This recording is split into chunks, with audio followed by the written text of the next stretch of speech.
Bonjour messieurs, dames, bienvenue au dernier numéro de votre magazine Semel chez vous. Alors vous êtes en direct de Semel 13 Télévision, vous faites bien. Aujourd'hui pour ce dernier numéro, nous allons essentiellement revenir sur les grandes questions d'actualité abordées par le président de la République. C'était hier au cours d'un briefing de presse spécial co-animé avec les ministres de la communication et porte-parole du gouvernement, Patrick Mouyaya. Alors le président est revenu essentiellement sur la crise sécuritaire dans la partie est de la République démocratique du Congo, la discrimination de populations Tutsi et Banyamulenge, l'accord entre l'Union européenne et le Rwanda, le maintien du gouvernement Sama Lukonde, Sama 2, nomination d'un nouveau Premier ministre, aussi sur les rumeurs sur la rencontre avec le M23 à Kinshasa, gestion de la ville de Kinshasa. Alors, est-ce que le président a convaincu lors de son discours, lors de son message ou lors des éclaircissements qu'il a apporté? Je l'ai dit que c'était hier. Aussi, nous allons aborder en second lieu l'affaire Matata Mponyo Muzitu chez l'informateur Augustin Kabouya. L'opposition serait en perte de vitesse. Qui pour relever cette opposition? Et pour finir, nous allons essayer de nous pencher sur l'attitude du LGD ainsi que de son président dans le processus d'identification de la majorité présidentielle au sein de la nouvelle Assemblée nationale. Messieurs, dames, pour ce faire, nous recevons pour vous Maître Ramazani Chabani. Il est avec moi sur ces plateaux. Maître, bonjour et bienvenue à vous. Bonjour madame, merci beaucoup. Bonjour à tous les téléspectateurs. Alors, Maître Ramazani est directeur de cabinet du candidat à la présidentielle de 2023, Seth Kikouni, est président du parti PIST. C'est avec lui que nous allons échanger durant 45 minutes. Maître, PIST pour l'émergence. Voilà, PIST pour l'émergence. Merci beaucoup. Maître Ramazani, dites-nous un peu comment se porte votre parti, comment se porte le parti PIST pour l'émergence? Bon, le parti se porte bien. Après les élections chaotiques, nous sommes en train de voir comment organiser notre parti davantage, comment relancer avec les activités de terrain. Nous sommes en train de planifier les stratégies. Nous sommes en pleine étude. Il y a plusieurs commissions qui sont à chef d'œuvre maintenant pour essayer de voir qu'est-ce que nous pouvons faire pour relancer les activités de terrain, les activités de masse et bien évidemment les activités qui nous sont attribuées, qui nous sont reconnues par la Constitution et les lois de la République en tant que parti politique. Très bien. Maître, est-ce que PIST est un parti qui fait parler de lui seulement pendant la période électorale? Vous parlez de ces partis politiques, nous ne sommes pas pendant la période électorale. Vous avez parlé du parti. J'ai fait justement allusion aux actions sur terrain. On n'entend pas parler de pistes. On entendait parler de pistes pendant la campagne, la pré-campagne. Mais jusque-là, on dirait que le parti a disparu. Écoutez, nous avons fait plusieurs activités pendant la campagne électorale et même après la campagne électorale. Ce qu'il faut savoir, c'est que les activités politiques d'un parti politique ne se font pas seulement à Kinshasa. Il y a les provinces qui sont en train de faire des activités. Nous recevons les rapports régulièrement, les images. Nos amis se réunissent, ils font des réunions. Comme je vous ai dit, pour le moment, nous sommes en train de faire des études.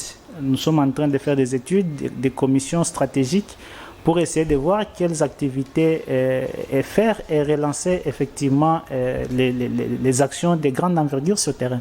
Mais ne vous en faites pas, le parti évolue bien, il vit, il est vivant. Il est plus viable que jamais. Il n'est pas encore mort, mais le parti ne parle pas trop, ne met pas l'accent sur la question de l'Est. Quand il s'agit de la présidentielle, là, on voit comment le président, l'autorité morale du parti, Seth Kikouni, il est très très actif sur les réseaux sociaux pour dénoncer en fait la mégestion du régime, mais avec l'agression rwandaise, les présidents... Je ne sais pas si vous avez vu une communication du président Seth depuis la fin de l'élection, si ce n'est que pour féliciter nos léopards, parce que là c'était une activité quand même assez spontanée et assez spéciale. Il n'a intervenu que dans le cadre de la CAN parce qu'on était tous ensemble avec nos léopards, mais il faut savoir, il faut éviter d'individualiser les activités politiques. Le parti politique n'est pas l'œuvre de Seth Kikouni, qui est son président. Le parti politique n'est pas l'œuvre de Ramazani Chabani. les partis politiques, c'est l'œuvre de tous les membres qui les constituent. Donc, si le président ne communique pas, M. Nathanaël peut communiquer, M. Marcel peut communiquer, M. Shadrach peut communiquer, et il y a chaque jour, vous recevez sur votre chaîne nos communicateurs qui passent ici pour donner les opinions et les avis de notre parti. Il faut considérer que le parti s'exprime à travers eux. Alors, certaines indiscrétions diraient que le président, enfin, je parle justement de votre président, serait retourné aux affaires. J'ai pas bien compris quand j'ai lu ça. Mais nous devons savoir que la politique doit réunir les meilleurs de la société, c'est-à-dire les meilleurs d'entre nous dans la société. Et on ne peut être meilleur que si on a des activités qui vous ont rendu meilleur. Aujourd'hui, Seth Kikouni n'est pas un politicien professionnel comme les gens du pouvoir estiment qu'ils sont devenus des politiciens professionnels. On ne devient pas professionnel politique. On ne devient pas politique professionnel. Il est homme d'affaires. Il est toujours dans ses affaires, même pendant les élections, même pendant la période électorale. Il était toujours concentré sur ses affaires. Et aujourd'hui, s'il n'intervient pas sur des questions politiques, même si en réalité il fait partie de la politique, il continue à œuvrer dans ses affaires. Il ne peut pas laisser tomber. Cette façon pour lui de se rétracter un tout petit peu. Je vous ai dit que la communication politique est gérée par certains membres du parti, mais le président lui-même. La communication politique suit un certain nombre de principes, notamment l'opportunité et la nécessité. Aujourd'hui, le président ne communique pas, mais il fait autre chose. Il faut savoir que moi, je ne peux pas communiquer si je n'ai pas l'autorisation du président. Alors, dès lors que le parti s'exprime d'une autre manière, il ne faudrait pas seulement chercher la tête du président Seth Kikouni. Parce que je vous ai dit, cette lutte n'est pas la lutte de Seth Kikouni, c'est la lutte de tout un peuple. Et le peuple peut s'exprimer de plusieurs manières. Seth est un acteur actif, il est même plus actif que jamais dans la scène politique. Il participe dans toutes les réunions politiques.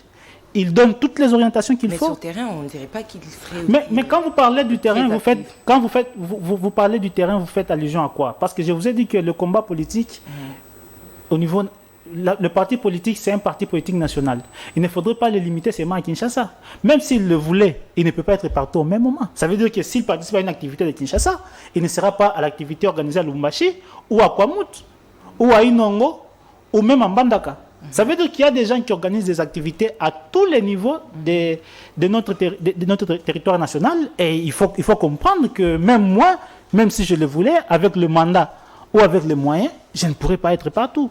Mais même pour le président. Très bien, merci beaucoup. C'était juste des biscuits de l'émission. Là, nous entrons dans le vif du sujet. Justement, je l'ai dit, nous allons revenir sur les différentes questions d'actualité abordées hier par le président de la République. Mais avant tout, nous allons poser les bases avec ces vidéos que je demanderai à la régie de les balancer si et seulement si elle est prête.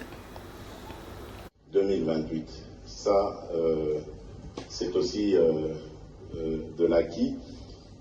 La République démocratique du Congo est candidate aussi à la Commission des droits de l'homme des Nations Unies de Genève. Donc là, le travail diplomatique continue. Et sur le plan sécuritaire, nous avons eu beaucoup de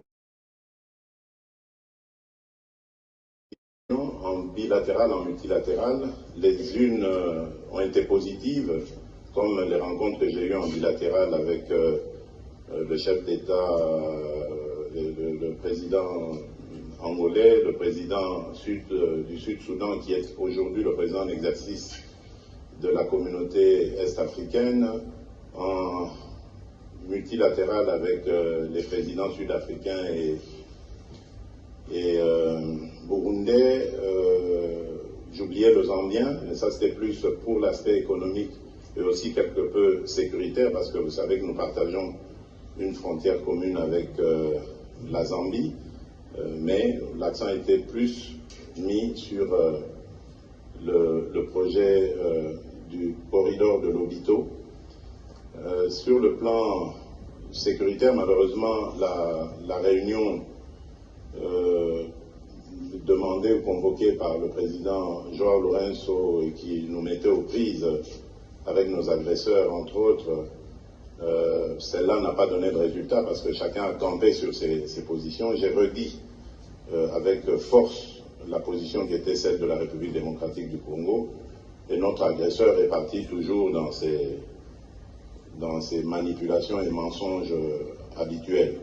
Qu'à cela ne tienne, un autre rendez-vous a été proposé par le président João Lourenço, celui de nous rencontrer séparément.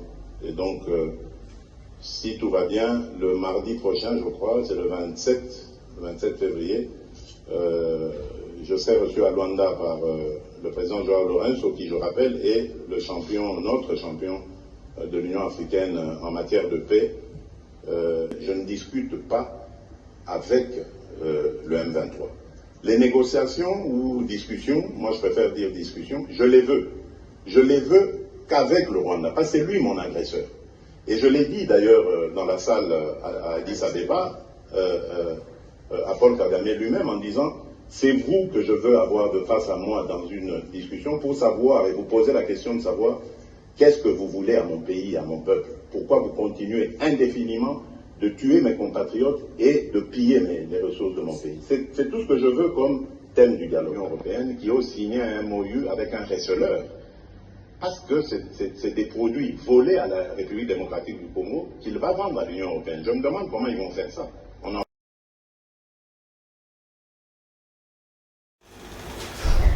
Merci. Alors, merci à la régie. Par là, je vois Kabouya. Merci Aristote Kabouya. Merci à Issa Kaz également. De retour sur ces plateaux, messieurs, dames, nous allons justement analyser ces discours tout d'abord. Alors, je reviens vers vous, Maître Ramazani. Vous avez suivi avec moi hier déjà, et là, c'était un petit rappel des vidéos que nous venons de balancer. Le président a parlé de la diplomatie. Selon se dire, sa diplomatie a porté des fruits. Il a dit, il a épinglé donc comment cela s'est fait en RDC. La RDC fera partie de la Commission de paix et sécurité de l'Union africaine. Aussi, elle fera partie du Conseil de sécurité des Nations unies dans l'exercice 2026-2028 et probable candidature de la RDC toujours à la Commission de droits de l'homme des Nations unies de Genève. Sur le plan sécuritaire, c'est vrai que la récente réunion ou rencontre organisée par le président angolais João Lourenço n'a pas abouti, mais rien n'est perdu du moment où le président serait reçu, est attendu la semaine prochaine, précisément le mardi, pour une rencontre avec celui qui est désigné comme médiateur. Il sera reçu en premier, après viendra le président rwandais Paul Kagame. Alors, n'est-ce pas que le président, déjà par le tableau qu'il a peint sur la diplomatie, on sait voir que le président a convaincu? Bon, d'abord, quand le président dit que la diplomatie a produit des fruits, chaque fruit a un nom. Il faut nous dire quels sont les fruits qui ont été produits par cette diplomatie. Quand il dit que la candidature de la RDC par-ci, par-là a produit des fruits, il fallait qu'il nous dise quels sont les fruits. Mais les fruits que nous connaissons, c'est que les gens continuent à mourir à l'Est. Non, mais c'est parce que vous, de l'opposition, vous disiez que la diplomatie agissant du président de la République... Écoutez, madame. Voilà. Je vous ai dit ici que nous sommes dans un siècle de résultats. Nous ne sommes pas dans un siècle de moyens. C'est-à-dire que le président de la République ne peut pas se contenter d'avoir posé telle ou telle action, qui du reste sont des actions inopportunes et non nécessaires. Aujourd'hui, le président devrait se contenter de nous dire voici ce que j'ai fait, voici ce que ça produit. Alors, s'il nous dit que ça produit des résultats ou ça produit des fruits, il faudrait qu'il nous dise que ces fruits-là, c'est la mangue ou c'est l'avocat. Ces fruits-là, est-ce que c'est... Écoutez-moi, ces différentes candidatures de la RDC ne feront que faire dépenser la RDC au-delà des urgences que nous avons. C'est-à-dire que nous ne comprenons toujours pas que la RDC fait face à une certaine urgence qui demande une certaine canalisation de nos ressources. Et l'urgence aujourd'hui, l'urgence est sécuritaire, l'urgence est sociale. Le président de la République ne comprend peut-être pas, parce que lui est pris en charge par l'État, que la hausse du taux des dollars est en train de fragiliser les familles. Imaginez-vous qu'aujourd'hui, nous sommes en train d'arriver à un certain point où les gens sont payés et leur salaire n'arrive même pas à prendre en charge les loyers. Parce que justement, le coût des loyers monte chaque mois. Et cette montée-là est due au fait que le taux de dollar est croissant chaque mois, pas même chaque mois, chaque semaine, pas même chaque semaine, chaque jour. C'est ça les résultats que nous sommes en train de chercher. Il doit savoir aujourd'hui que le peuple est en train de devenir plus chômeur qu'avant. Les gens sont en train de perdre leur travail chaque jour et il n'y a pas de nouveaux emplois qui sont créés. Si ce n'est que des emplois tribalisés. Aujourd'hui, le président de la République doit savoir que le peuple est en train de mourir à l'Est. Et ce sont des milliers. Et ces peuples-là sont même méconnus. Aucun jour, nous n'avons pas vu le président de la République ou le gouvernement, qu'il soit au niveau central ou provincial, nous dire voici les noms des personnes qui ont été décédées. Ils ont amené les militaires étrangers. Vous avez vu que 2 militaires décédés, 2 militaires sud-africains décédés, on a publié leurs noms, on les a rapatriés avec honneur et dignité. Nos militaires qui sont morts au front, même leurs familles ne savent pas qu'ils sont morts. Et aujourd'hui, on veut nous dire que la diplomatie a produit des résultats. Quels résultats? Et le président de la République devait même... Bon, en fait, si moi j'étais le président de la République, j'aurais honte de désigner le Rwanda comme un agresseur. C'est comme si vous êtes en train de raconter à vos voisins que non, voici ma petite sœur de 6 ans, me met mal à l'aise parce qu'il me frappe. Non, les présidents sont en train de dénoncer. Parce qu'une fois en action, que les frères écoutez-moi, madame. Ne disent pas que pourquoi tu l'as frappé. Écoutez-moi, madame.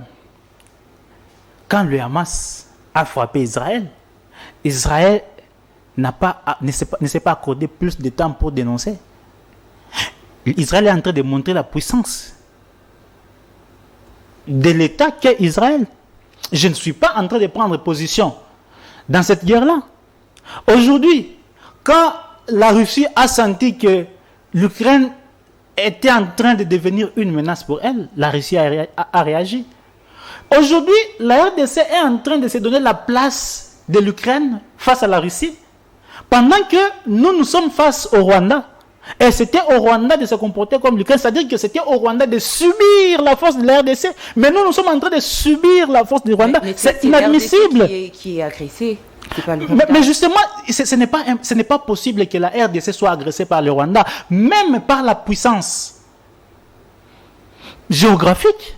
Quand vous voyez la carte géographique de la RDC et du Rwanda, le Rwanda c'est comme une petite boule dans le bassin comparé à la RDC. Quand vous voyez le poids démographique, je voulais dire, du Rwanda et de la RDC, ce n'est pas admissible que le Rwanda continue à agresser la RDC pendant des années et que nous, en tant que peuple, et eux, en tant que dirigeants, continuons tous à dénoncer. Peut-être c'était au petit peuple de dénoncer. Eux, en tant que les garants en tant que gestionnaires du pays, devaient agir. Et nous, on devait leur dire, bon, vous êtes partis loin, vous avez déjà pris Kigali, alors arrêtez-vous par là. Aujourd'hui, nous sommes en train, ce qu'ils ne savent pas, c'est que nous sommes en train, en réalité, de faire la communication, la publicité du Rwanda comme un État puissant, alors que le Rwanda n'est pas un État puissant. Nous avons seulement un régime faible et un régime impuissant. Mais quand le président mène des discussions bilatérales, vous pensez qu'il a croisé les bras face à cette agression? Il est en train Madame, ces discussions bilatérales ne servent qu'à épuiser les poches du trésor public. Ce n'est pas aujourd'hui que ces discussions bilatérales ont commencé. Il faut savoir que chaque voyage du président de la République, c'est un coût pour l'État. C'est ce qu'il ne faut pas oublier. Il faut savoir que chaque fois qu'on invite un président de la République ici ou un officiel étranger, chaque fois qu'on se met dans une sorte de discussion, il y a des frais que la RDC est en train de prendre en charge. Et ces frais sont tellement exorbitants que si on les mettait dans le social du Congolais, plusieurs Congolais seront sauvés par ces sommes d'argent colossales. Alors, le régime actuel est en train de se mettre dans une certaine aventure telle que nous dépensons, nous continuons à poser des actions, mais il n'y a aucun résultat. Et justement, il n'y a aucun résultat parce qu'eux-mêmes, ils ne savent même pas pourquoi ils sont là. Et justement, ça renvoie encore à la question de la légitimité. Quand on est un président illégitime, tout ce qu'on essaie de faire, c'est essayer de prouver qu'on travaille. Et en essayant de prouver qu'on travaille, on oublie sa mission principale. Donc, Le président a été voté, élu. Vous faites allusion à... Il a été élu par qui? Par les machines. La population, justement. Il a été élu par les machines qui ont été retrouvées. La CENI l'a publié. Écoutez-moi, madame. Et il a largement battu ses adversaires. Si la honte pouvait tuer,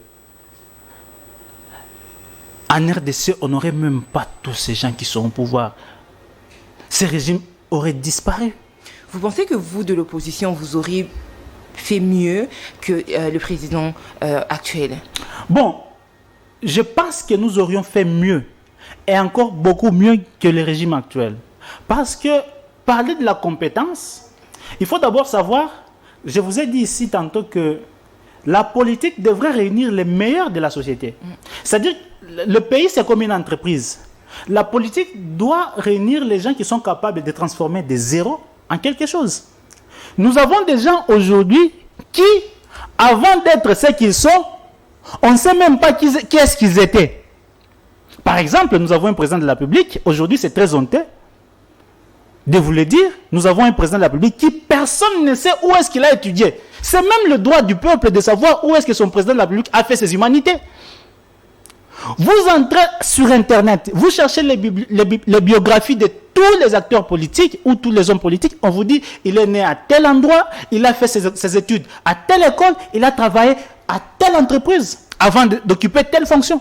Mais notre président de la République, c'est quelqu'un qui était né, qui a grandi. Mais là, il va le débat. Justement, c'est un débat. Le peuple a le droit de savoir où est-ce que son président de la République a étudié. Et aujourd'hui, le procureur général qui a présenté la biographie du président de la République a donné l'impression d'avoir oublié de donner son CV. Le peuple a besoin de savoir quel est le CV du président de la République actuelle. Où est-ce qu'il a étudié, où est-ce qu'il a fait ses humanités avant de devenir président, où est-ce qu'il a travaillé avant... Parce que nous revenons dans la question de la compétence, madame. Madame, nous sommes toujours... Avec vous à l'opposition, nous sommes toujours... Non. Oui, là... Écoutez-moi.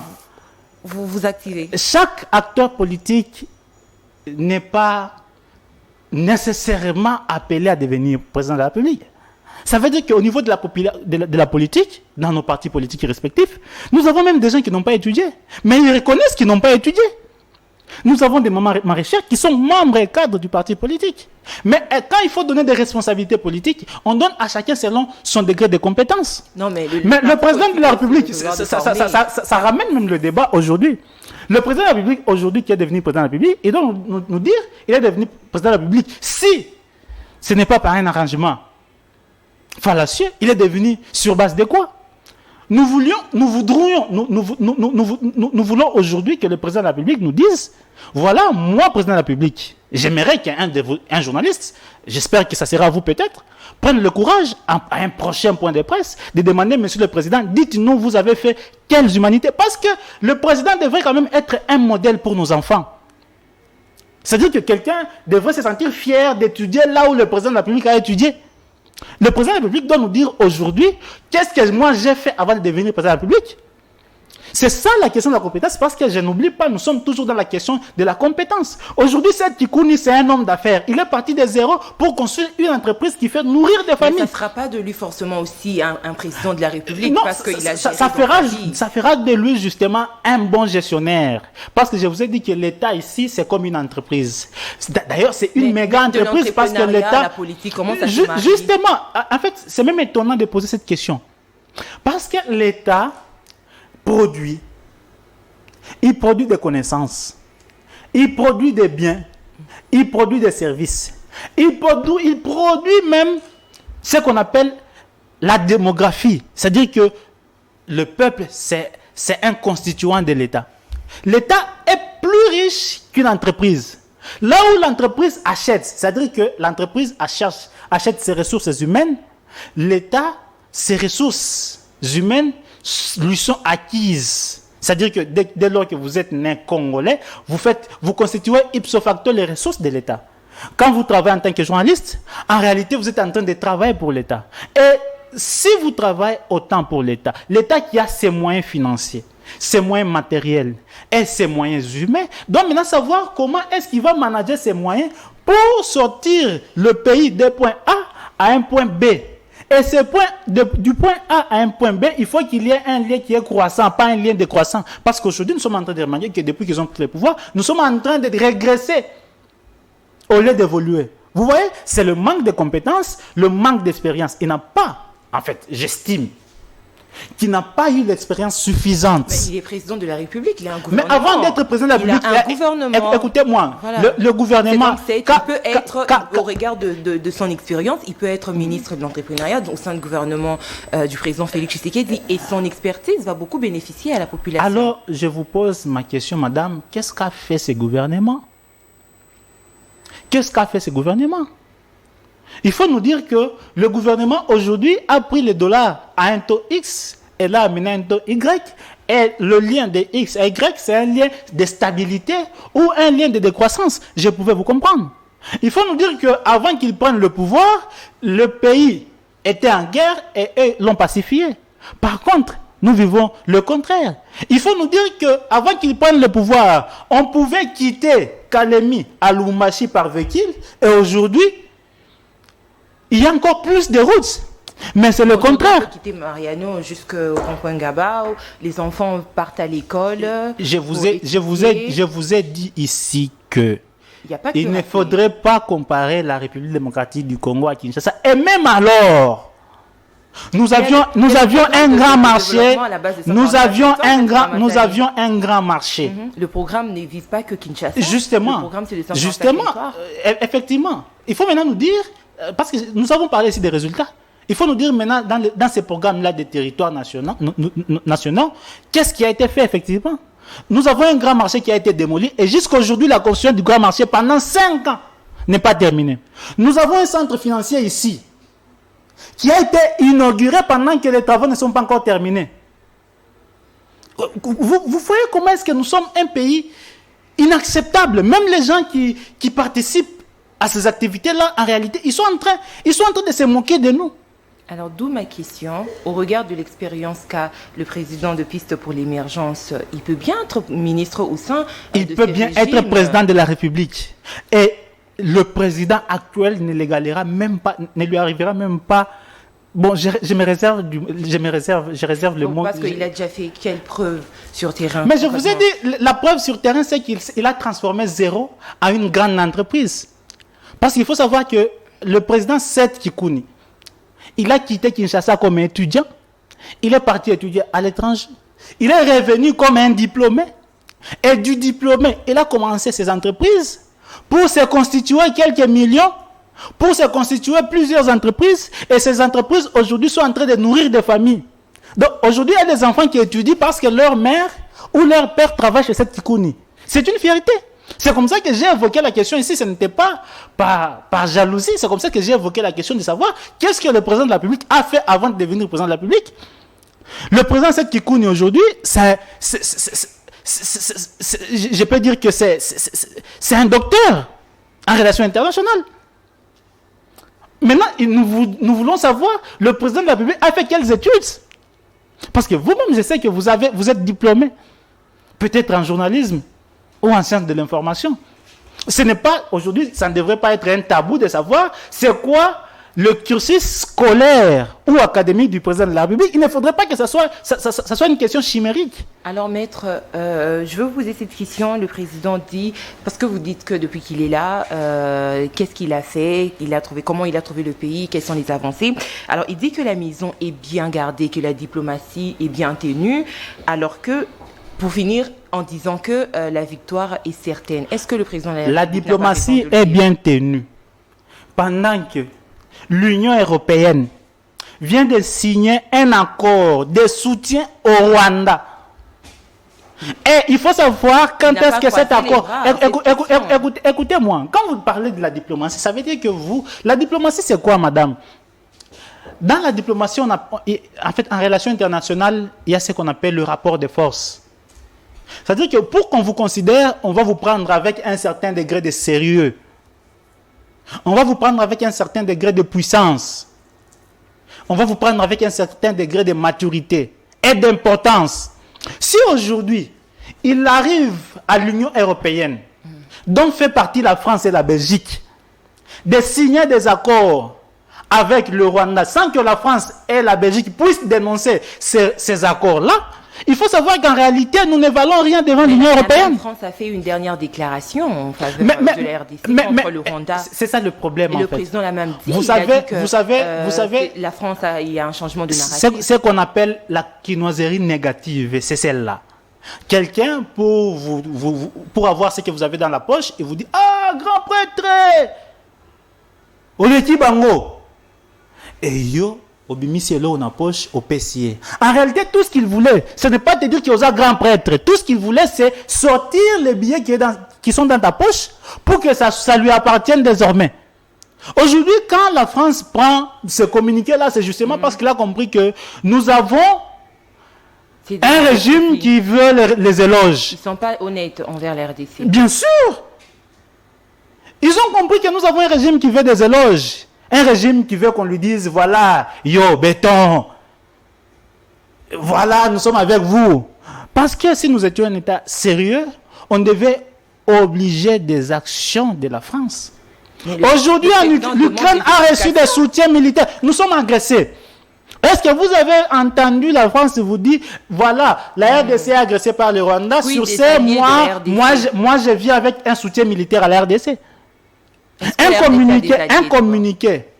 Bon, il faut demander au président de la République. Il y a des gens qui engagent la RDC. Moi, je n'engage pas la RDC. Pour savoir si la RDC a des alliés, nous savons que la RDC a des alliés et l'allié principal de la RDC, c'est qui? C'est le Burundi. Bon, ça, on n'en disconvient pas. Mais le Burundi, face à la communauté internationale, qu'est-ce qu'il vaut?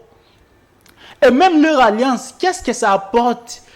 Vous savez, nous, Pistes pour l'émergence, nous poursuivons l'amélioration des conditions matérielles de chaque Congolais. C'est-à-dire que sur la question de la stabilité et du social, nous sommes très subjectifs. Nous, on ne veut pas nous dire, voilà, la diplomatie a produit des fruits. Nous voulons qu'on nous dise, la diplomatie a produit tel fruit, la diplomatie a donné à manger aux Congolais, ou la diplomatie a donné la paix aux Congolais. C'est ce que nous voulons. Vous amenez les mercenaires, vous amenez les soldats étrangers, pendant qu'il fallait seulement entretenir nos militaires ici, leur donner encore plus de motivation pour qu'ils affrontent les étrangers, et il n'y a toujours aucun résultat. Et vous voulez qu'on vous dise une montée en puissance des FARDC. Madame, ça c'est une distraction, c'est même se moquer de la population. Mais c'est quoi la montée en puissance des FARDC? Quand on parle de la montée en puissance des forces de sécurité, ça veut dire que ces forces de sécurité ont maintenant une capacité dissuasive avant, et plus que celle qu'elle avait avant. Mais malheureusement, nous sommes en train de voir les FARDC qui maintenant se complaisent de dire nous avons récupéré tel territoire. Est-ce que nous, les RDC, vraiment, on devait se sentir fiers de récupérer des territoires? Ou on devait plutôt se sentir fiers d'aller poursuivre les adversaires là où ils sont? Que ce soit dans le territoire national ou à l'extérieur du pays. Donc aujourd'hui, le président se dit, voilà, bon, si ce n'est pas le président, c'est peut-être le gouvernement, voilà, il y a une montée en puissance des FARDC. Pourquoi? Parce que les FARDC ont récupéré Saké. Mais Saké, c'est 27 km de Goma. Les FARDC qui s'est fait en compagnie de Ouazalendo. Mais ça c'est même un aveu d'incapacité et d'impuissance de l'État. C'est même un risque à venir pour le peuple congolais. Ces Ouazalendo-là qui du reste ne sont pas contrôlés. C'est irresponsable pour un État de travailler avec des forces dont la nature juridique n'est pas connue, en fait. Quelle est la nature juridique des Ouazalendo? S'ils étaient sérieux, si c'était un régime organisé, ils devaient alors les recruter au sein des forces armées. Pourquoi aujourd'hui l'État congolais doit se faire accompagner par des milices? Est-ce que vous trouvez ça normal? Et aujourd'hui, les gens se disent Ouazalendo, Ouazalendo, comme si nous sommes habitués maintenant à du n'importe quoi. Ce sont des milices, après la guerre, ce sont les mêmes milices qui vont se retourner contre les paisibles citoyens. Nous l'avons vu avec les mouvements mais quel est ce mouvement citoyen qui peut prendre les armes? Cette situation, écoutez, moi je suis de l'Est. C'est pas pour défendre. Moi je suis de l'Est. Moi j'ai grandi dans la guerre. C'est-à-dire que pendant que nous étudions, il arrivait qu'il y ait trépitement de balles, qu'il y ait des détournements de bombes, et que nous puissions sortir de l'école pour rentrer à la maison, et pendant qu'on était en train de fouiller, il y a des gens qui mouraient. Nous connaissons la guerre. Nous avons des oncles et des tantes, des frères qui ont été tués par les Maïmaï. Et les Maïmaï, au départ, c'était d'abord des forces d'autodéfense. Aujourd'hui, un État qui se veut responsable trouve normal de se faire accompagner par des milices internes. Ces forces d'autodéfense-là, si aujourd'hui, tout ce qu'ils sont en train de faire, pouvait réussir, il faut savoir que l'ennemi de la paix maintenant au Congo, ça sera les mêmes forces d'autodéfense. Parce qu'ils vont faire chanter l'État. Rien ne se fait pour rien. C'était ça le cas avec toutes les autres milices. Qui défend la maison de ses parents alors que les parents sont déplacés. C'est ça le problème avec le régime en place. On ne respecte aucune loi, aucun texte. Pour défendre la maison, il y a des règles. Vous savez, si il faut prendre l'exemple, l'analogie de la Bible, nous avons au sein de l'État celui qu'on appelle le serpent de Moïse. C'est-à-dire que quand les enfants d'Israël étaient en train d'être agressés, il y a eu un serpent de Moïse. Là, on a dit, tout celui qui se sent mordu par un serpent, il suffit qu'il regarde le serpent de Moïse pour qu'il soit guéri. Et notre serpent de Moïse, nous, c'est la Constitution qui est appuyée par les lois de la République. Quand nous voulons nous comporter de telle ou telle manière, il faut savoir qu'est-ce que la Constitution dit. Aujourd'hui, j'aimerais d'abord savoir qui a autorisé au président de la République ou au régime en place aujourd'hui d'utiliser les milices ou les forces d'autodéfense pour accompagner les FARDC. C'est quoi la nature juridique? S'il y a des responsabilités aujourd'hui au sein de Wazalendo, qui va répondre? C'est le président de la République ou le Premier ministre? Parce qu'en réalité, cette corporation n'est même pas organisée, elle n'est même pas structurée. Si aujourd'hui ces forces d'autodéfense-là, les Wazalendo, commettaient des bavures, contre qui les victimes devraient se plaindre? Là, j'ai réfléchi en tant que juriste. Donc, nous sommes dans un état où on se fout de tous nos textes, de toutes nos lois, de la Constitution, parce qu'on s'est dit, je suis président de la République, tout m'est permis, sauf rien. Nous sommes dans un régime où les hommes sont plus forts que l'État. Au lieu d'avoir des lois fortes, nous avons malheureusement un président de la République qui se croit supérieur à tout et aujourd'hui qui se permet de tout, malheureusement. Très bien, mais alors face à la crise sécuritaire, le président fait savoir une fois encore qu'il ne négociera pas avec le M23, mais plutôt avec le Rwanda. Question de lui demander à lui, Paul Kagame, pourquoi il est en train d'agresser le Congolais, qu'est-ce qu'il veut pourquoi, en fait, savoir la motivation qui pousse Kagame à agir de la sorte. Est-ce que vous pensez que c'est une idée à saluer? Une fois de plus, je vous dis, le peuple congolais a besoin de la paix. Le président de la République doit nous apporter la paix. Il va le faire au nom de la paix, justement.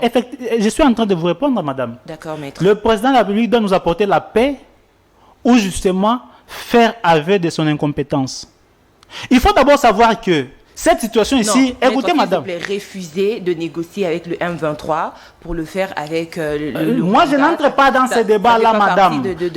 C'est une stratégie, écoutez, c'est une stratégie de gouvernance. Ça ne nous concerne pas. Nous, ce que nous voulons, c'est les résultats.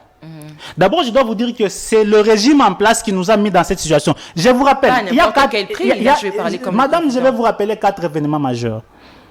Nous sommes le samedi 1er janvier 2019, après la prestation du serment du président de la République, il organise les obsèques de son père. Il a des invités, parmi les invités, c'est le président rwandais, Paul Kagame. Il demande à ses militants d'applaudir le président rwandais comme le roi congolais. Le président rwandais entre en tout triomphe au stade des Martyrs. Le samedi 1er juin 2019. Nous sommes le samedi 4 janvier 2020.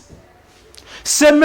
Vital Kamerhe, alors directeur des cabinets du président de la République, qui va participer au mariage du fils du général James Kabarebe. Paul Kagame a tué en RDC. James Kabarebe a organisé toutes les tueries en RDC. Et Vital Kamerhe, au nom de l'État, participe à ce mariage-là. Il offre même plus de 30 vaches. Et il dit, le président de la République, il est en train de s'énerver, pourquoi vous ne lui avez pas invité? Il a transmis le message du président de la République au Rwanda. Nous sommes le samedi, c'est toujours le samedi, 26 juin 2021.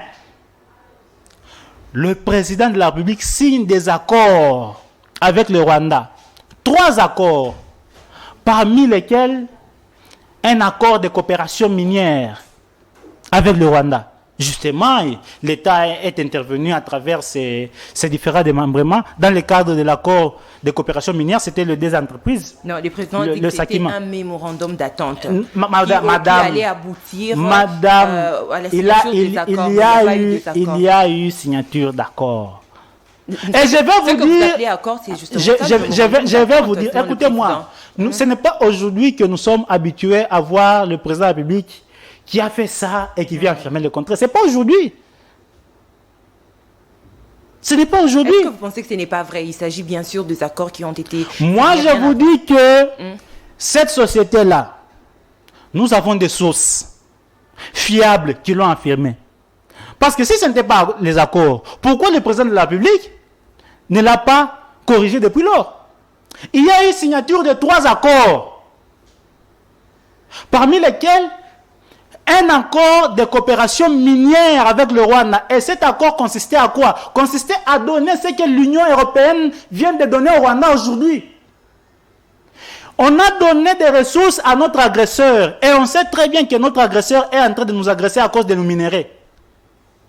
Vous donnez des moyens à l'agresseur. Ce qu'ils ont fait en réalité, c'était quoi? C'était tout simplement légitimer toutes les ressources qui entraient par voie frauduleuse au Rwanda.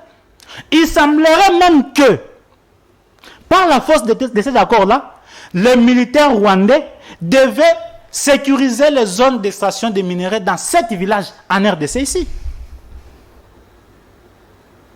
Et il n'y a pas que ça.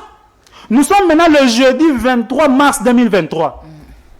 Le président de la République nomme à la tête de la défense nationale, avec statut de vice-premier ministre, M. Jean-Pierre Bemba. Vous connaissez qui est Jean-Pierre Bemba? Écoutez, si nous étions dans un état normal, il y a des gens, écoutez-moi madame, il y a des gens aujourd'hui qui ne méritent même pas de devenir bourgmestre dans ces pays, parmi lesquels M. Jean-Pierre Bemba.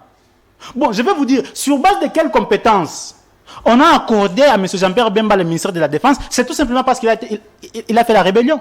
Parce qu'en réalité, la formation de M. Jean-Pierre Bemba, il a fait l'économie. Et maintenant, vous savez, cette rébellion, il l'a fait où, contre qui? Et avec qui comparer? M. Jean-Pierre Bemba a été parrainé à l'entrée de l'AFDEL par le Rwanda et l'Ouganda qui nous agressent aujourd'hui.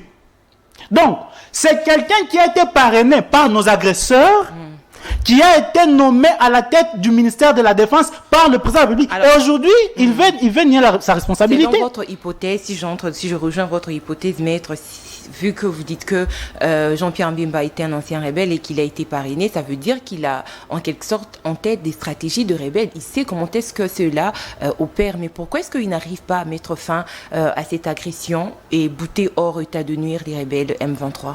Vous, pour lutter contre les tueries dans votre famille, vous allez engager quelqu'un qui a tué votre père? Au-delà d'avoir la réalité rebelle, ce que vous ne comprenez pas, c'est que par le fait que M. Jean-Pierre Bemba a été parrainé par le Rwanda et l'Ouganda, on ne sait pas s'il a encore des comptes à rendre au Rwanda et à l'Ouganda. Écoutez-moi. Les ennemis du vous ne savez pas quels sont les éléments compromettants que le Rwanda et l'Ouganda garderaient contre Jean-Pierre Bemba. Il suffit aujourd'hui qu'on lui menace pour qu'il agisse contre la République. Quelqu'un qui a été parrainé, il n'a fait mieux que sa rébellion en fait. Parce qu'il paraîtra même que même les sociétés de son père étaient tombées en faillite après. Tout ce qu'il a mieux fait dans sa vie, c'est la rébellion et la prison. Maintenant, quelqu'un qui a fait la rébellion, il a tué les Congolais, on lui a même accusé que ces milices ont mangé la chair crue des Congolais. Il paraît même qu'il a été condamné en Belgique. Il paraît même qu'il a une condamnation en Belgique pour ça. Après sa rébellion, quelqu'un qui a fait 10 ans de prison, et quelques mois après sa prison, vous le nommez ministre de la Défense. Pourquoi? Parce qu'en RDC, il n'y a pas eu suffisamment de compétences. Ça reste à vérifier. Alors, vous pensez que l'ennemi du Congo est au Congo? On va dire que les traîtres sont dans ce gouvernement. Moi, je pense que l'ennemi des Congolais aujourd'hui, c'est le régime en place. Je le pense vraiment à cœur ouvert. L'ennemi des Congolais aujourd'hui, c'est le régime en place. Expliquez-vous. Que ce soit sur le plan sécuritaire, parce qu'ils prennent avec trop de légèreté la sécurité du peuple. Aujourd'hui, le président de la République a traité Paul Kagame des frères, pendant que Paul Kagame, ce n'est pas aujourd'hui qu'il a commencé à tuer les Congolais. Est-ce que vous risquez un jour d'appeler frère quelqu'un qui a tué votre frère? Ou alors le président de la République pense que la souffrance du peuple de qui vous ne le concernez pas ne lui fait pas mal? Sur le plan social, vous voyez les gens qui sont en train de dilapider les ressources de l'État sans rien faire en réalité. Et sur le plan économique, vous voyez comment est-ce que l'économie de l'État est en train de s'effondrer du jour le jour. En réalité, nous ne savons pas si celui que nous sommes en train de voir comme cela que nous sommes en train de voir. Que les erreurs soient corrigées, quelque chose. Madame, avant qu'une erreur soit corrigée, il faut que d'abord cette erreur soit connue. Ce que vous voyez aujourd'hui, c'est que le président de la République est en train de fouler à pied toutes les lois de la République. Aujourd'hui, il vient même de violer la Constitution en ordonnant aux députés élus d'assumer les affaires courantes au détriment de la Constitution. Parce qu'il faut savoir que en matière administrative, la compétence ne se présume pas. La compétence est d'attribution. C'est-à-dire qu'aujourd'hui, le président de la République ne peut pas penser, ne peut pas imaginer que c'est lui qui est le garant de l'intérêt suprême de la nation. Donc là, il y a eu une confusion. Le salut du peuple. Il ne s'agit même pas de la confusion. Entre la situation, la matière juridique et administrative. Mais le droit administratif fait partie du droit. Et le droit juridique. Écoutez-moi, quand on parle du juridique, dans le mot juridique, il y a déjà le mot ius. Le ius, ça veut dire droit. Ça veut dire qu'aujourd'hui, tous les domaines de la vie nationale sont réglementés. Et quand on parle de la réglementation, c'est même ça le droit en fait. Si moi et vous nous mettons d'accord qu'après cette émission, personne ne quitte cette salle, nous faisons ce qu'on appelle un contrat. Le contrat est régi par nos lois. Il s'agit du droit. Aujourd'hui, le président de la République, il ne peut pas poser des actes qui ne lui sont pas permis, qui ne lui sont pas attribués par la Constitution ou de la République. Mais le président a demandé conseil, il a dit, il s'est renseigné auprès de juristes, ils lui ont dit que les affaires pourraient être expédiées. Je m'excuse, du moment où, au regard de la situation que connaît la République démocratique du Congo, non seulement sécuritaire, mais sociale aussi, vous l'avez dit, et il a éclairci, il a apporté de précisions en disant que, n'ayez pas crainte, tous ces ministres ne perceront pas leur émolument au niveau de l'Assemblée nationale. Il a fait appel, référence à l'article 110, donc les présidents essaient d'éclairer l'opinion quant à ça. En fait, je suis en train de chercher encore le mot par respect au poste du président de la République. Je cherche le mot que j'aimerais utiliser ou la phrase que j'aimerais utiliser à la place de dire que le président de la République a menti. Bon, je cherche encore, mais je n'ai pas encore trouvé en fait. Mais je continue à chercher. Parce que moi, j'aimerais aujourd'hui, maintenant que nous puissions lire ensemble avec les téléspectateurs, l'article 110. Peut-être que vous pouvez demander à votre régie de nous mettre l'article 110. Nulle part, l'article 110 n'a pas donné le contenu que le président de la République a donné. Si la régie est d'accord avec moi, elle peut me balancer l'article 110. Nous allons lire le contenu du dit article. Et ça sera affiché justement derrière. Justement, peut-être, en attendant que cette disposition soit affichée, allez-y. Moi, j'aimerais, je peux même dire peut-être qu'il voulait, voilà. Je vois que la disposition en question est affichée. J'aimerais que le peuple, les téléspectateurs qui nous suivent aujourd'hui, puissent vérifier même à travers votre télé ou à travers leur téléphone ou leur loi, leur concession, qu'ils vérifient que dit en réalité l'article 108. Mais moi, je vais les 110 plutôt. Mais moi, je vais les renvoyer encore à la lecture de l'article 108 et à la lecture de l'article 97 de la même Constitution. Et c'est là que vous verrez qu'à l'article 108 de la Constitution, au point 1, En fait, on commence d'abord par le second alinéa, où il est dit que le poste du en fait, des membres du gouvernement... Alors, s'il vous plaît, que la régie nous mette l'article 108. Effectivement. Est incompatible avec, entre autres, les fonctions de... En fait, l'article 108, s'il vous plaît. Voilà, le mandat, voilà, l'article 108 dit... Non, là, nous sommes à l'article 110. Maître. Justement. On reste sur l'article 110 ou qu'on prenne l'article 108? Non, l'article 110, on a déjà vu. Nous rentrons maintenant à l'article 108. Ok, 108. Alors, à l'article 108, il a dit que le mandat de député national est incompatible avec le mandat des sénateurs et vice-versa. Le deuxième alinéa. Le mandat de député national ou de sénateur est incompatible avec les fonctions ou mandats suivants. Le point 1, c'est membre du gouvernement. Et ici, il faut rappeler que la Constitution n'a pas parlé du poste de membre du gouvernement. Mais de fonction. De fonction. Ça veut dire que même si on pouvait vous nommer autrement, mais que vous exerciez les fonctions d'un membre du gouvernement, ces fonctions-là sont incompatibles avec le mandat de député ou de sénateur. Alors, si vous rentrez à l'article 97, c'est là qu'on est en train de dire encore que les fonctions des membres du gouvernement est incompatible. En réalité, l'article 97 vient en confirmation de l'article 108, ou l'article 108 vient en confirmation de l'article 97. C'est vrai que ça peut prêter à confusion, mais par moment, pour lire la loi, les juristes le savent, on peut commencer par un article postérieur et revenir par un article antérieur. Vous voyez? Donc, aujourd'hui, le président s'est donné seulement ces luxes-là, ces droits de violer la Constitution. Parce que quand il dit qu'il s'est appuyé à l'article 110, pendant que l'article 110 n'a pas donné le contenu, en réalité, le président de la République, soit il a été induit en erreur, et quand il a été induit en erreur à ce point-là, ça veut dire qu'il ne mérite pas d'être président de la République, ou alors qu'il a ignoré la loi. Or, si vous lisez l'article 70 de la Constitution, il a dit le premier devoir des citoyens, c'est que nul n'est censé ignorer la loi. A fortiori, quand on est président de la République, on ne peut pas ignorer la loi. Et ce n'est pas aujourd'hui la première bavure à la Constitution. Nous avons vu l'état de siège aujourd'hui, qui a fait couler l'encre et les salives. Qui a permis aussi que le Rwanda soit affiché, on va dire, démasqué. Madame, pendant que on a instauré, au moment où on a instauré l'état de siège, Rutshuru n'était pas encore occupé. Chacha n'était pas encore occupé.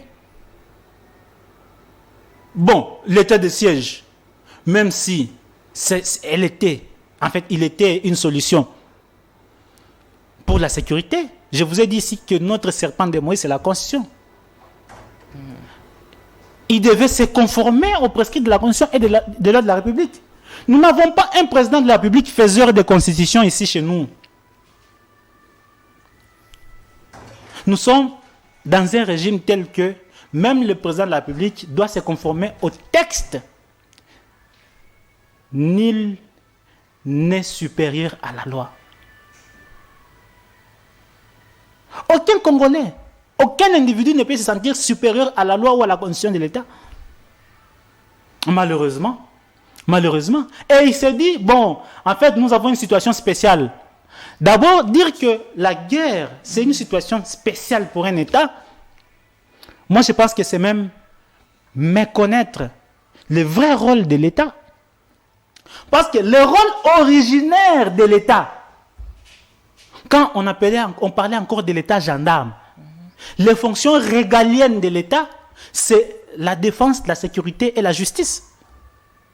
Donc, assurer la défense de l'État, c'est même une fonction normale et quotidienne de l'État. Dire que voilà, aujourd'hui, il y a des démarches diplomatiques qui font en sorte que ces personnes-là doivent rester en place, c'est même méconnaître le principe de continuité de l'État. Les hommes passent, les institutions restent. Ça veut dire qu'au moment où ces mêmes ministres-là, ces mêmes premiers ministres doivent assurer les affaires courantes, il y a d'autres personnes qui pouvaient assurer les affaires courantes. La situation que vit la RDC aujourd'hui, que ce soit au niveau politique ou au niveau sécuritaire, n'est pas première. En 2018, il y a eu des ministres qui étaient nommés. Et il y a des intérims qui ont été organisés. En 2011, même. Bon, quelle est cette situation spéciale? Ou c'est seulement parce qu'on n'aimerait pas perdre la tête de M. Peter Kazadi. Goma n'était pas menacé, il n'y avait pas inflation taux de dollar. Madame, on va parler de, en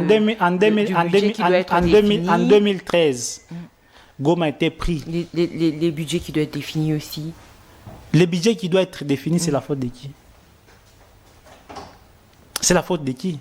Nous avions eu un exercice budgétaire l'année passée.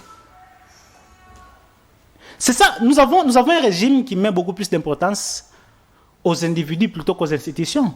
Alors, maître, est-ce que le problème, c'est au niveau des émoluments? Parce que le président dit, ne vous en faites pas, ils ne vont pas percevoir 2 émoluments. Est-ce que c'est là le problème, vous pensez? Moi, je vais, sans vouloir répondre au chef de l'État sur cette question-là, je pense qu'il y a souvent des confusions inutiles dans la vie. Vous savez, nous, en droit, dans la démarche judiciaire, principalement, nous évoquons des éléments. Nous évoquons les éléments de forme et des éléments de fond. La forme, c'est ce qu'on appelle la procédure. Avant même de savoir si telle action va se peser en dehors, il faut d'abord savoir est-ce que la procédure a été respectée. Et cette question-là de forme, quand nous rentrons maintenant dans le droit administratif, nous parlons maintenant de la question des compétences. La question des attributions. Aujourd'hui, il ne faudrait pas que les présidents de la République se disent, bon, ok, moi aujourd'hui j'instaure une disposition, un député peut siéger, en fait, peut être membre du gouvernement, et quand moi, le président de la République, je le voudrais, ce député-là reprendra son poste. Les activités des députés ou des ministres sont réglementées, sont régies par nos lois, et surtout par la Constitution de la République. Le président de la République n'est pas la Constitution. Le président de la République n'est pas même une loi. D'ailleurs, même les actes qu'il pose sont supérieurs aux lois. S'il pense qu'il y a urgence, alors il devait agir avec urgence. Ça veut dire qu'il devait faire diligence. Dès son élection, il devait nommer un informateur, parce que ce n'est pas aujourd'hui que l'État est attaqué et agressé. Voilà. Dès son élection, il devait nommer l'informateur. Aujourd'hui, ça fait déjà 30 jours, l'informateur pouvait déjà donner son rapport et il pouvait nommer un ministre. Il pouvait nommer le ministre. Il a agi avec légèreté avant. Il a agi avec légèreté avant pour violer la Constitution. Aujourd'hui, c'est inadmissible. Il a promis de nommer le ministre une fois qu'il aura le rapport sur la table, sur sa table. Ce n'est pas aujourd'hui qu'il a commencé à promettre, madame. Vous êtes congolaise comme moi. Ce n'est pas aujourd'hui que le président de la République a commencé à promettre. Et vous-même, vous savez quel est le sort des promesses du chef de l'État. Généralement. C'est quoi le sort? Ces promesses ne sont jamais réalisées. Très bien, merci beaucoup.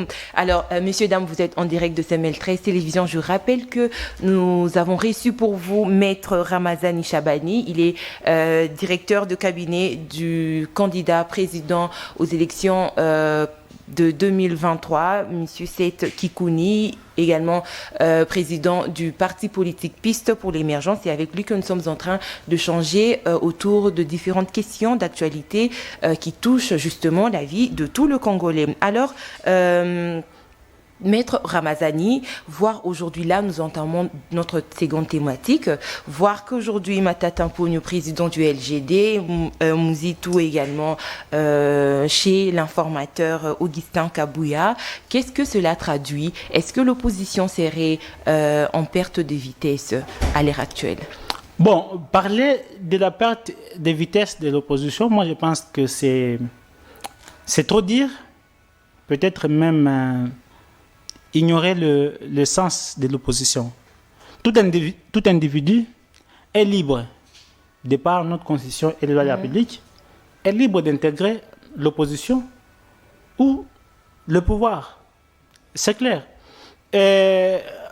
Aller chez l'informateur, bon, ils auront peut-être le temps de clarifier leur position eux-mêmes, parce que j'estime qu'ils n'ont pas eu le temps de le faire. Ils n'ont pas voulu communiquer à leur sortie. Justement, mais moi je pense déjà que se présenter chez l'informateur, c'est d'une manière tacite faire une déclaration de s'approcher du pouvoir, parce que le rôle de l'informateur n'est pas de répertorier les partis politiques. Le rôle de l'informateur, c'est d'identifier, c'est ça son rôle constitutionnel, d'identifier la majorité au pouvoir. Alors, si vous êtes parti rencontrer l'informateur, pas en tant qu'individu, mais dans sa mission d'information, bon, je ne pourrais pas me prononcer peut-être à la place du président Matata ou du parti LGD, ni moins du président Mouzitou, mais Mais pense qui qu'ils alors ont... pour tenir l'opposition à l'heure actuelle, aujourd'hui, Maître Ramazani? Nous sommes membres de l'opposition et nous sommes qui fera un parti... face à tout le défi, au fait, Non. du régime actuel. Écoutez, déjà Déjà que dès ils le disent, il n'y a plus aucune dès opposition. l'après-élection, Ils disent qu'il n'y a plus d'opposition. dès en l'après-élection, bon, RDC. Et que la seule opposition resterait l'UDPS, bien qu'au pouvoir. bon, je ne sais pas, peut-être qu'ils oublient leur rôle. Ils pensent que la facilité avec laquelle ils ont eu le pouvoir, c'est ce que tout le monde peut le faire. Nous sommes de l'opposition. Nous sommes idéologiquement de l'opposition, en fait. Nous ne voyons pas ce que nous pouvons faire dans un pouvoir des tricheurs. C'est un pouvoir des tricheurs. Ils ont triché le pouvoir du peuple. On ne peut pas, même de manière indirecte, s'impliquer dans ça. Nous faisons partie de l'opposition. Alors, celui qui estime que nous ne sommes pas de l'opposition, c'est à lui de le démontrer. Alors, comment jugez-vous l'attitude du LGD ainsi que son président en se rendant auprès de l'informateur? Est-ce qu'il serait en train de vouloir s'éblanchir face au procès Boukan-Galouz? Bon, nous sommes quand même dans un état où nous savons bien ce qui se passe, des arrangements qui se passent, mais je ne peux pas encore arriver à ces points-là. Mais son attitude, je pense que c'est quand même une attitude anormale, politiquement. D'un coup à l'opposition. Justement, ça veut dire que nous avons eu une coalition, même circonstancielle. Pas sincère du tout. En fait, je ne peux pas affirmer cela. Nous avons une coalition électorale. Nous nous sommes battus au niveau des élections avant d'entamer certaines démarches. La logique voudrait quand même qu'il consulte ses pairs, ou qu'ensemble nous puissions lever les options. Voilà, on a été dans une coalition, nous décidons ensemble de lever cette coalition-là. Parce que dire que son combat c'était seulement de participer dans la campagne de Moïse Katumbi, je pense qu'alors il ne sait pas pourquoi il a battu campagne pour Moïse Katumbi. C'était une lutte du pouvoir. Et la lutte du pouvoir parfois a ses défis. Vous voyez, la lutte du pouvoir parfois a ses défis, parfois a ses réalités. Et il ne faudrait pas que nous puissions nous ressembler aux gens qui veulent toujours la facilité.